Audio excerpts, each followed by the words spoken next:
জয় গুরু, বন্দে পুরুষোত্তমম। পরম দয়ালের শ্রীচরণে আমার শতকোটি প্রণাম। পরমারাধ্যা জগৎ জয়নী শ্রী শ্রী বড়মার শ্রীচরণে আমার শতকোটি প্রণাম। পরম পূজ্যপাদ শ্রী শ্রী বরদাস শ্রীচরণে আমার শতকোটি প্রণাম। পরম পূজ্যপাদ শ্রী শ্রী আচার্যদেবের শ্রীচরণে আমার শতকোটি প্রণাম। আপনাদের সবাইকে আমার আন্তরিক আনন্দিত জয়গুরু। সবার মঙ্গল প্রার্থনা করি আমার দয়ালের আতুল শ্রীচরণে। সবাই খুব ভালো থাকুন, সবাই সুস্থ থাকুন, এই প্রার্থনা রাখি আমি প্রভু শ্রীচরণে। সবাই কেমন আছেন অবশ্যই কিন্তু আমাকে জানাবেন। আমি খুব ভালো আছি দয়ালের দয়াতে, আপনারাও ভালো থাকুন। আজকে আমি জগৎজননী শ্রী শ্রী বড়মার জীবনের একটি লীলা কাহিনী আপনাদের সামনে তুলে ধরার চেষ্টা করছি। এক সময়ে ভবতারিণী ভট্টাচার্য নামে এক মা শ্রী শ্রী বড়মার রান্নাঘরে কাজ করতেন।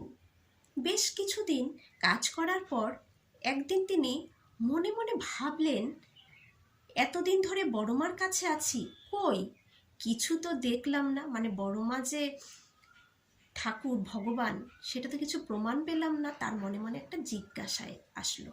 জিজ্ঞাসা আসা খুব ভালো। তার মানে তিনি শ্রী শ্রী বড়মার দৈবী বিভূতি কিছু একটা দেখতে চাইছিলেন। সেদিন বিকেলবেলায় তিনি বড় দালানের উপরতলায় পূজনীয় ছোটদার ঘরে গিয়েছিলেন। নেমে আসার সময় দেখলেন শ্রী শ্রী বড়মা সিঁড়ি বেয়ে উপরে উঠছেন। শ্রী শ্রী বড়মাকে পাশ কাটিয়ে নিচে নেমে এলেন তিনি।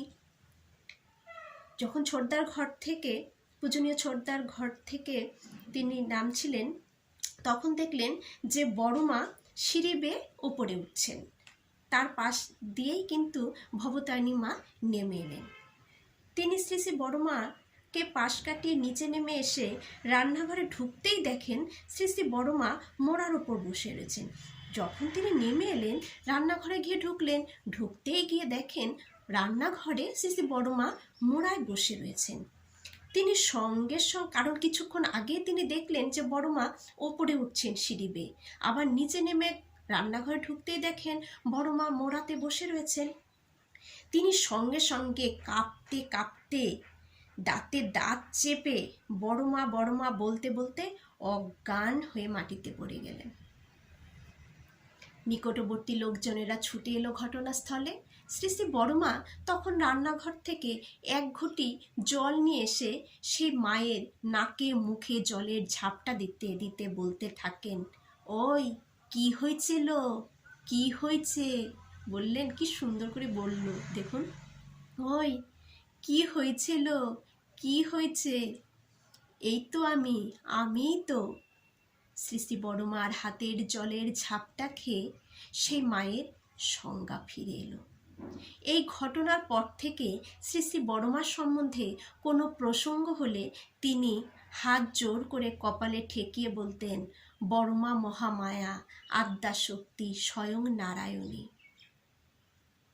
তাহলে আমরা এরকম বড়মার অনেক ছোট ছোট ঘটনা জানি। বড়মা তো আর কেউ নন, ঠাকুর নিজে বলেছেন, আমি যদি মেয়ে হয়ে জন্ম নিতাম তাহলে বড়মাই হতাম।